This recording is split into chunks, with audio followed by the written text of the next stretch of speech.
নমস্কাৰ the cross কাৰেণ্টৰে বিশেষ অনুষ্ঠান কথোপকথনলৈ মই খগেন কলিতাই আপোনালোক আটাইকে স্বাগতম জনাইছোঁ। এই বছৰৰ শেষৰ ফালে 2025 বৰ্ষৰ শেষৰ ফালে অসমৰ ৰাজনীতিৰ ছেমিফাইনেল খেলখন অনুষ্ঠিত হ'ব। মুখ্যমন্ত্ৰী ডক্টৰ হিমন্ত বিশ্ব শৰ্মাৰ ভাষাত অহা ছেপ্টেম্বৰ মাহত 2025 চনৰ ছেপ্টেম্বৰ মাহত BTCত বড়োভূমিত পৰিষদীয় নিৰ্বাচন অনুষ্ঠিত হ'ব আৰু পৰিষদীয় নিৰ্বাচন BTCৰ পৰিষদীয় নিৰ্বাচন মানেই নামনি অসমৰ ৰাজনীতি গৰম বতা বলা। ইতিমধ্যে শিবিৰবোৰ প্ৰায় স্পষ্ট হ'ব ধৰিছে। BTCৰ জন্মদাতা হাগ্ৰামা মহিলাৰী তেখেত BPFৰ নেতা প্ৰায় 17 বছৰ কাল শাসন কৰাৰ পিছত যোৱা 5 বছৰ ধৰি তেওঁ ক্ষমতাৰ বাহিৰত আছে। সেই হাগ্ৰামা মহিলাৰীক লগত লৈ এইবাৰ BTC নিৰ্বাচনৰ গোটেই ছবিখন সলনি কৰিবলৈ আগবাঢ়িছে কোকৰাঝাৰ লোকসভা সমষ্টিৰ দুবাৰকৈ সাংসদ হিচাপে নিৰ্বাচিত হোৱা নৱশৰণীয়াৰ GSP দলে ইতিমধ্যে BPFৰ লগত তেওঁলোকে বুজাবুজি হৈছে, মিত্ৰতা স্থাপন কৰিছে আৰু অহা BTC নিৰ্বাচনত GSP আৰু BPFে যুটীয়াভাৱে শাসকীয় BJP UPPL দলৰ বিৰুদ্ধে তেওঁলোকে যুদ্ধত অৱতীৰ্ণ হ'ব, নিৰ্বাচনী যুদ্ধত। মোৰ লগত এই কথোপকথনত আছে প্ৰাক্তন সাংসদ তথা GSP নেতা নৱশৰণীয়া ডাঙৰীয়া। শৰণীয়া ডাঙৰীয়া, মই স্বাগতম জনাইছোঁ। মোৰ ফালৰ পৰা ক্ৰছ কাৰেণ্টৰ সমূহ পৰিয়াল আৰু শুভাকাংক্ষীলৈ মোৰ আন্তৰিক শুভেচ্ছা অভিনন্দন থাকিল। শৰণীয়া ডাঙৰীয়া, বিশেষ পাতনি নেমেলি আমি আৰম্ভ কৰোঁ। আপোনালোকে BTCৰ পৰিষদীয় নিৰ্বাচনৰ কাৰণে সাজু হৈছে, আপোনালোকো সাজু হৈছে। যোৱাবাৰ নিৰ্বাচনতো GSPৰ প্ৰাৰ্থী অৱতীৰ্ণও হৈছিল, এখন আসনত আপোনালোক জয়ো হৈছিলে। গতিকে স্বাভাৱিকতে BTCৰ পৰিষদীয় নিৰ্বাচনত GSPৰ এক গুৰুত্বপূৰ্ণ ভূমিকা আছে। কিমান শক্তিশালী ভূমিকা সেইটো এটা পিছৰ কথা হ'ব পাৰে, কিন্তু GSPৰ এক গুৰুত্বপূৰ্ণ ভূমিকা আছে। এই ভূমিকাৰ পিছত শেহতীয়াভাৱে আপোনালোকে BPF দলৰ লগতো আপোনালোকে নিৰ্বাচনী মিত্ৰতা স্থাপন কৰিছে। ফলাফল কি হ'ব পাৰে আপোনাৰ ভাষা? ইতিমধ্যে আমাৰ যোৱা 9 তাৰিখৰ প্ৰথম কেন্দ্ৰীয় অধিৱেশনত সিদ্ধান্ত হৈ গৈছে আনুষ্ঠানিকভাৱে যে এইবাৰ BTC ইলেকশ্যনত BPFৰ লগত এলায়েন্স মানে হ'ব। দ্বিতীয়তে ইতিমধ্যে আমাৰ BPFৰ ফালৰ পৰা তেওঁলোকৰ প্ৰতিনিধি নিয়োগ কৰিছে GSPৰ লগত আলোচনা পৰৱৰ্তী পৰ্যায়বিলাক আগবঢ়াই নিয়াৰ কাৰণে। আমিও 2 দিনৰ ভিতৰতে আমাৰ আমি আলোচনাৰ কাৰণে ৰেডি কৰি দিম আৰু আহি থকা দিনত পৰৱৰ্তী দিনত তেওঁলোকে কমনমিনা এজেণ্ডা হওক, চিট শ্বেয়াৰ হওক, এই কথাবিলাক পাতি নিৰ্বাচনৰ আগতে মোটামুটি মোটামুটি এমাহ আগতে আমি ভাবোঁ যে ফাইনেলি এলায়েন্সৰ বা চিট শ্বেয়াৰিং কথাবিলাক শেষ হৈ যাব। আৰু মই আৰম্ভণিতে এটা কথাই কওঁ মাত্ৰ যে যোৱাবেলি কোকৰাঝাৰ লোকসভাত আমাক হয়তো ইলেকশ্যন খেলিব নিদিলে, কিন্তু আমি GSPৰ এজন কেণ্ডিডেট দিছিলোঁ। 23টা সমষ্টি আছে প্ৰায় কোকৰাঝাৰ লোকসভাত, প্ৰায় 94,000 ভোট পাইছে। মই এটা কথা ক্লিয়াৰলি কৈছোঁ যে যদিহে আমি 94,000 ভোটো 5,000কৈ ভোট ভাগ কৰি দিওঁ, তেতিয়াহ'লে BPFৰ গোটেইকেইটা 23টা চিট ওলাই যাব। কাৰণ 23টা চিটত কি হয়, BPFৰ মানে জিকাৰ অংক আছে, হয়তো অলপ 2-4 হাজাৰকৈ ভোট কমকৈ আছে। আৰু ওদালগুৰি বা তামোলপুৰ মংগলদৈ সমষ্টিৰ যিটো পাৰ্ট আছে আমাৰ, সেই পাৰ্টতো মই ভাবোঁ যে তাতো মই সাধাৰণ কথা এটা কৈছোঁ, যোৱা 16 চনৰ নিৰ্বাচনত আমাৰ এজন সাধাৰণ ল'ৰা এজন তাত ইলেকশ্যন উঠিছিল ওদালগুৰিত, একো প্ৰস্তাৱ মানুহ আছে বেনাৰ 8,000 ভোট পাইছিলে। অৰ্থাৎ মানুহৰ চেণ্টিমেণ্টটো কেনেকুৱা আপুনি বুজি চাওক। সেই হিচাপে ভাবোঁ যে এইবাৰ যদি BPF আৰু আমাৰ এলায়েন্সটো একদম গ্ৰাউণ্ডলৈকে হয়, সেইকাৰণে আমি খুব আগতীয়াকৈ কৰিছোঁ আচলতে গ্ৰাউণ্ডলৈকে হোৱাৰ কাৰণে। আমাৰ যদি ভোটটো BPFলৈ ট্ৰেন্সফাৰ হয়, BPF ভোটটো যদি আমালৈকে আহে, তেতিয়াহ'লে আমি 2টা পাৰ্টি মিলিয়ে আমি 30টা চিট ল'ব পাৰি, ইয়াত কোনো সন্দেহে নাই। আপুনি গ্ৰাউণ্ডৰ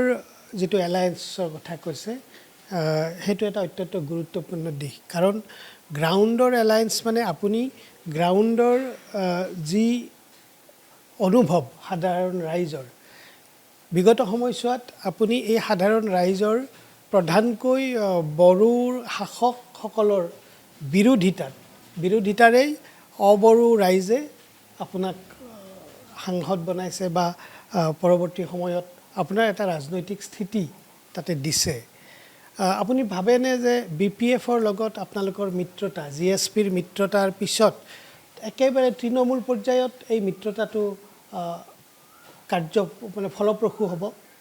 মই আপোনাৰ কথা প্ৰথমতে কৈছোঁ যে যেনেকৈ GSPৰ লগত বিৰোধিতা মানে কি কয় এলায়েন্সৰ ক্ষেত্ৰত বড়োসকলৰ কিছু আপত্তি আছে, ঠিক তেনেকৈ BPFৰ লগত এলায়েন্সৰ ক্ষেত্ৰত আমাৰো কিছু ৰাইজৰ আপত্তি আছে। আৰু সেই সুযোগটো হয়তো বিৰোধীয়ে মানে ল'ব পাৰে, কাৰণ আমি যিদিনা কি কয় সভা কৰি আছিলোঁ, ইতিমধ্যে আমাৰ অবড়ো এজন নেতা ললিত হেমব্ৰম তেওঁ প্ৰমোদৰ লগত অফিচত বহি থকা বুলি কৈছে। আকৌ মাধৱ ৰাজবংশীয়ে মিটিঙত যাতে কোনোবা নাযায় সেইটো কাৰণে খানা পিনা খুৱাই এনেকুৱা এটা হৈ আছে। গতিকে এই ক্ষেত্ৰত মই এটা কথাই কওঁ যে হয়, ৰাজনীতিৰ ক্ষেত্ৰত এনেকুৱা বিৰোধ বা তেনেকুৱা কিছু থাকিব পাৰে, কিন্তু যিহেতু মই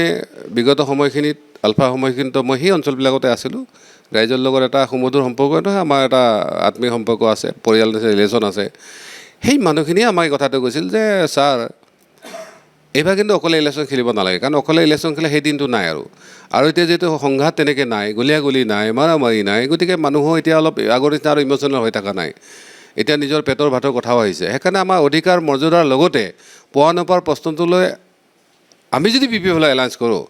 তেতিয়াহ'লে কিন্তু, কাৰণ আগৰ যিটো BPFৰ আল্ট্ৰা এটা ৰেডিকেল যিটো চেঞ্জ আছিল সেইটো প্ৰায় নোহোৱা হৈ গৈছে। তেওঁলোকে যথেষ্ট এতিয়া মেচিউৰ হৈছে, বা দুই এজন যি এনেকুৱা ধৰণৰ আছিল তেওঁলোক ইতিমধ্যে ওলাই গুচি গৈছে। কিন্তু এতিয়া আপচু লিডিং যিটো EPPL আছে তেওঁলোকৰ ক্ষেত্ৰত এতিয়াও আছে, কাৰণ বিগত 4 বছৰৰ বা 4.5 বছৰ যিখিনি অভিজ্ঞতা তাৰ পৰা আমি প্ৰমোদ বড়ো ডাঙৰ পৰা যিখিনি আশা কৰিছিলোঁ আমি কিন্তু নাপালোঁ, আমি সেইকাৰণে চেঞ্জ কৰিছিলোঁ। গতিকে পৰৱৰ্তী দিনত তেওঁলোকক আৰু সংগ দিয়া কোনো কথাই নাহে। আৰু ৰাজনীতিৰ ক্ষেত্ৰত চাওক, যদি BJPয়ে NDA প্ৰায় 30-40টা পাৰ্টি লৈ কেনে তেওঁলোকে NDA কৰিব পাৰে, ইণ্ডিয়াই যদি 50-60টা পাৰ্টি লৈ ইণ্ডিয়া কৰিব পাৰে, য'ত বাল ঠাকৰে পাৰ্টি, উদ্ধৱ ঠাকৰে ডাঙৰীয়া তেওঁ টোটেলি হিন্দুজমৰ ওপৰত বিলিভ কৰে, কিন্তু তেওঁলোকে ইণ্ডিয়াৰ ওচৰত আহি তেওঁলোকে এলায়েন্স কৰিলে। গতিকে তেনেকুৱা ক্ষেত্ৰত GSP সাধাৰণ এটা আঞ্চলিক এৰিয়াৰ ক্ষেত্ৰত আমাৰ যিখিনি, কাৰণ ইয়াৰ এটা কথা ঠিক যে তাত বড়ো ভাইসকল আৰু নন ট্ৰাইবেল যিসকল লোক আছে তেওঁলোকে একেলগে থাকিব, তেওঁলোকে বেলেগ ক'তো যাব নোৱাৰে, তেওঁলোক কোনো বাংলাদেশী নহয়, তেওঁলোক কোনো নহয়। তাত সহাৱস্থান কৰাৰ স্বাৰ্থত এজ এ নাগৰিক হিচাপে তেওঁলোকৰ যিখিনি অধিকাৰ তেওঁলোকে পাব লাগিব। আৰু বড়ো ৰাজনীতিৰ কাৰণে যিহেতু বড়ো ৰাজনীতিৰ কাৰণে BTC মূল, তেওঁলোকৰ আশা আকাংক্ষা, তেওঁলোকৰ যিখিনি ভৱিষ্যত উচ্চাকাংক্ষা সেইখিনি তেওঁলোকৰ পূৰণ হওক, তাত আমাৰ কোনো সন্দেহ নাই। শৰণীয়া ডাঙৰীয়া, আপুনি সাংসদো আছিল আৰু আপোনাৰ যথেষ্ট প্ৰশাসনীয় অভিজ্ঞতা আছে। আপুনি কৈছে যে আপুনি সাংসদ হোৱাৰ বহু আগৰ পৰাই সেই অঞ্চলটোত কাম কৰিছিল। আপুনি হাগ্ৰামা মহিলাৰকো এজন বড়ো নেতা হিচাপে, এক প্ৰকাৰ উগ্ৰ জাতীয়তাবাদী বড়ো নেতা হিচাপে আপুনি পাইছে, আৰু হাগ্ৰামা মহিলাৰীক BTCৰ চিফ হিচাপে পাইছে। একেদৰে আপুনি প্ৰমোদ বড়োকো এজন উগ্ৰ জাতীয়তাবাদী বড়ো নেতা হিচাপে পাইছে, আৰু তেওঁকো আপুনি BTCৰ চিফ হিচাপে পাইছে। এই দুজনৰ মাজত আপুনি কি ধৰণৰ তুলনা কৰিব পাৰিব? নাই, এনেই চাওক, ব্যক্তিগতভাৱে দুয়োজনক মানে আমি বেয়া বুলি নকওঁ, কিন্তু যিখিনি ৰাইজৰ কথা, আৰু মোৰ ব্যক্তিগত কথা বাদ দিয়ক, হাগ্ৰামা মহিলা ডাঙৰীয়াক বহুতে সহজ সৰল, মানে বেলেগৰ নিচিনা পেট বচা হওক বা তেনেকুৱা ধৰণৰ মানে ষড়যন্ত্ৰ এনেকুৱা ধৰণৰ মানুহে নাভাবে বুলি ভাবে। তেওঁৰ লগত বহুত এনেকুৱা ধৰণৰ মানুহৰ ৰিলেশ্যন আছে, কিবা আছে, তেওঁ হয়তো মানুহে অলপ বুজি পাইছে। কিন্তু প্ৰমোদ বড়ো ডাঙৰীয়া অলপ মিষ্টিৰিয়াছ নিচিনা, তেওঁক মানে যেন মানুহে বুজিব পৰা নাই, ধৰিব পৰা নাই, বা তেওঁলোকে যিখিনি সময় পালে সেইখিনি সময় তেওঁলোকে হয়তো যেনেকৈ ব্যৱহাৰ কৰিলে কৰিব নোৱাৰিলে। গতিকে মই এইটো কথা নকওঁ যে প্ৰমোদ বড়ো বেয়া মানুহ হয়, তেওঁ এইবাৰ যদি তেওঁ হাৰি যায়, তেওঁ 5 বছৰ আকৌ শিকিব, আকৌ অভিজ্ঞতা হ'ব, আকৌ হয়তো আৰু ভাল হৈ আহিব। কিন্তু এইবাৰ কিন্তু মই যিটো দেখিছোঁ যে ইয়াত আৰু হাগ্ৰামাৰ বাহিৰে কোনো বেলেগৰ চান্স নাই। ৰাইজে তেওঁক নিশ্চিতভাৱে একচেপ্ট কৰিছে, আৰু বিশেষকৈ আমি কোৱাৰ পিছত আমিতো কৈছোঁ যে আমি তেওঁৰ ব্যক্তিগত কিবা পোৱা নোপোৱা আমাৰ কথা নাই, আমি ডাইৰেক্ট কৈছোঁ যে মানুহখিনি যিখিনি আশা ভৰসা সেইখিনি বিশ্বাসত আমি কৈছোঁ যে এইবাৰ হাগ্ৰামা আকৌ দায়িত্ব দিব লাগে, আৰু তেওঁ যদি ভালকৈ পাৰ কৰে তেওঁ আজীৱন তেওঁ হয়তো মানে চিফ হৈ থাকিব পাৰিব। গতিকে মই তেনেকৈ ভাবোঁ। আপুনি বিগত সময়ছোৱাত অবড়ো ভোটেৰে আপুনি সাংসদ হৈছিল, গৰিষ্ঠ সংখ্যক অবড়ো ভোটেৰে, আৰু আপুনি কৈছে যে আৰু বড়ো আৱেগৰ বিৰুদ্ধে, জাতীয় আৱেগৰ বিৰুদ্ধেই আপুনি এখন যুদ্ধ কৰি আহিছিল আৰু কৰি আহিছে। এই বড়ো যিটো জাতীয় আৱেগৰ কথা কোৱা হৈছিল সেই সময়ত আপোনাৰ নিৰ্বাচনৰ সময়তো তেতিয়া কিন্তু হাগ্ৰামা মহিলাৰিকেই আপোনালোকে প্ৰায় প্ৰধান ৰাজনৈতিক শত্ৰু হিচাপে গণ্য কৰিছিল তো এতিয়া এইবাৰ কিন্তু আগৰ ছবিখন একে থকা নাই সেয়া হ'ল যে অবড়ো ৰাইজৰ মাজতো বিভিন্ন ধৰণৰ বিভাজন ঘটিছে সেয়া আপুনি জানে আপোনাৰ নেতৃত্বৰ বিৰুদ্ধেও যি বিভিন্ন সময়ত বিদ্ৰোহ হৈছে বিসম্বাদ হৈছে বা অন্য ধৰণৰ সংগঠন হৈছে আপুনি ভাবেনে যে এই দুটা কথা এটা হ'ল যে অবড়ো ৰাইজে হাগ্ৰামা মহিলাৰিক এনেকৈ গ্ৰহণ কৰিব বা আপোনালোকৰে যি বিভাজিত অবড়ো ৰাইজ এই অবড়ো ৰাইজে নৱশৰণীয়াক গ্ৰহণ কৰিব ক্ষমতাত বহাৰ স্বাৰ্থত নিশ্চিতভাৱে প্ৰথম হ'ল যে ক্ষমতা নহ'লেতো কোনো কাম নাই ক্ষমতা নহ'লে আপোনাৰ অধিকাৰ হওক পোৱা নোপোৱা প্ৰশ্ন এইবিলাক কেতিয়াও এড্ৰেছ নহয়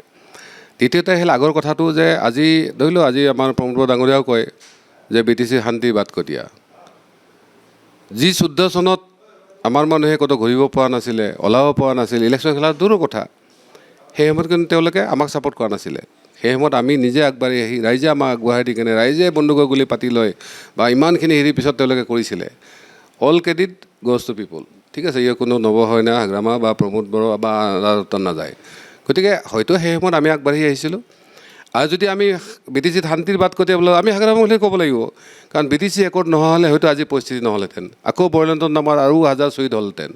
গতিকে সেইকাৰণে আমি ইয়াত কাৰোবাৰ ক'ৰবাত কিয় পাৰ আছে কাৰোবাৰ ভুলো আছে আৰু আহিল বড়ো কথাটো চাওক যে এজ এ ট্ৰাইবেল মানুহ হৈছে আমি কেতিয়াও ট্ৰাইবেলৰ অধিকাৰৰ প্ৰশ্নত আমি কেতিয়াও মানে না কৰা নাই বা হেৰি কৰা নাই কিন্তু আমি আল্ট্ৰাজিমটো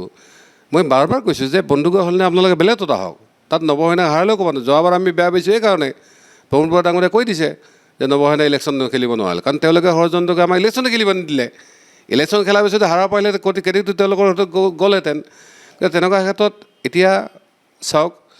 এইবাৰ আমাৰ মানুহখিনি যিখিনি আছে তাৰ এটা পাৰ্টটো বিজেপি ভোট নিব EPPL এটা মিনিমাম ভোট পাব আৰু বাকী গোটেই ভাগটো আমাৰ হেৰি ফেভাৰত যাব এলায়েন্সৰ ফেভাৰত যাব মই এই কথাটো নিশ্চিতভাৱে কৈছোঁ যে কাৰণ মই আজি নহয় বিগত প্ৰায় তেতিয়া আমি 25 বছৰতকৈ বেছি আছিলোঁ আকৌ 10 বছৰ প্ৰায় আমাৰ 55 বছৰ জীৱনৰ 35 বছৰ বা 36 বছৰ আমাৰ তাতেই গ'ল সেইধৰণে মানুহখিনি মই যিধৰণে বুজি পাওঁ মই যিধৰণে আশা বিশ্বাসত লওঁ বা যিধৰণে ৰাইজে আমাক নৱশৰণীয়া চাৰিটো আমাক ভোট দিছিলে সেই হিচাপৰ পৰা মই কৈছোঁ যে ইয়াত কোনো মানে বেলেগ আৰু মেথমেটিক্স নাই মই সেইখিনি বিশ্বাস সেইখিনি আস্থাৰ ওপৰত কৈছোঁ আৰু হয় যদি আমি 40টা ছিট খেলিব লাগিলেহেঁতেন তেতিয়া আমাৰ সকলোৱে ছাপোৰ্ট লাগে কিন্তু যদি আমি 40টা নেখেলি আমি এটা মিনিমাম ছিটত খেলোঁ য'ত আমি ক্ষমতাৰ কাৰণে দৰকাৰ আছে বা হেৰিৰ কাৰণে ভৱিষ্যতৰ বাৰ্গেনিঙৰ কাৰণে দৰকাৰ আছে তেতিয়াহ'লেতো আমাক ইমানৰ দৰকাৰ নাই সেইকাৰণে কৈছোঁ যে আজি আমাৰ ভোটটো ডিভিজন কৰাৰ কাৰণে হয়তো টকা পইচা দি বিভিন্ন প্ৰলোভন দি তেনেকুৱা ধৰণে মানে কি কয় তেওঁলোকে কৰিব গতিকে সেইটো মানে মই ভাবোঁ একো নহয় যে সাধাৰণ কথা যে বিঞ্জিত আমাৰ কমিটিত এটা ছেক্ৰেটাৰী দিলে যোৱাকালি দিলে নেক্সট দিনা 50,000 দি হেনো টকা কিনি লৈ গুচি গ'ল তেওঁ সেই পইচাখিনি আকৌ আহিব ছাৰ মোৰ ভুল হ'ল মই আপোনাৰ ওচৰত আহিম মানে এই ধৰণে আপুনি এই মিটিং হোৱাৰ আগে পিছে মানুহখিনি এনেকুৱা ধৰণৰ এটা মইতো ভবা নাছিলোঁ কিছুমান আচৰিত আচৰিত মানুহে ফোন কৰিছে কৈছে ছাৰ আমি আছোঁ মইতো ভবাই নাছিলোঁ যে এইবিলাক মানুহ আকৌ ঘূৰি আহিব সেইকাৰণে কৈছোঁ নৱশৰণীয়া নিমিত্ত মাত্ৰ মই এটা দায়িত্ব পালন কৰিছোঁ কাৰণ সেই সময়ত আলফাই বেয়া পালেও মই BTC ৰাইজত খাৰা হৈছিলোঁ কাৰণ মই জানো যে বিগত সময়খিনি আন্দোলনৰ সময়ত সেই মানুহখিনি একমাত্ৰ তেওঁলোকৰ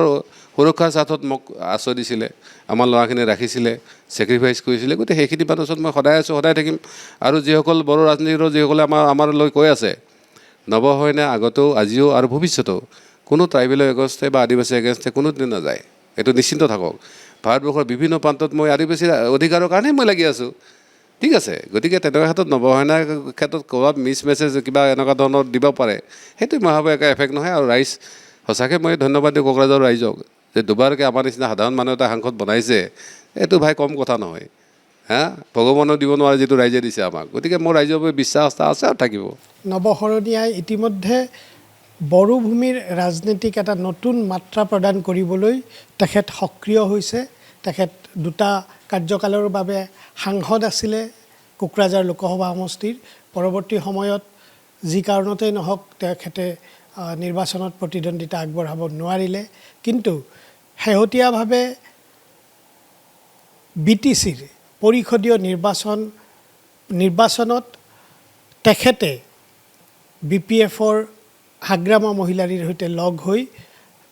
BTCৰ শাসনভাৰ পুনৰ প্ৰমোদ বড়োৰ হাতৰ পৰা UPPL-ৰ হাতৰ পৰা লৈ যোৱাৰ এক পৰিকল্পনা কৰিছে। এই পৰিকল্পনাই একেবাৰে নিৰ্ধাৰিত সময়ত কি ধৰণে সফল বা বিফল হয় সেয়া আমি চাবলৈ লক্ষ্য কৰিব লাগিব। শৰণীয়া ডাঙৰীয়া, মই আপুনি ব্যস্ততাৰ মাজতো আমাক সময় দিছে, ক্ৰছ কাৰেণ্টৰ তৰফৰ পৰা আপোনাক ধন্যবাদ জনাই আমি ইমানতে সামৰিছোঁ। ধন্যবাদ।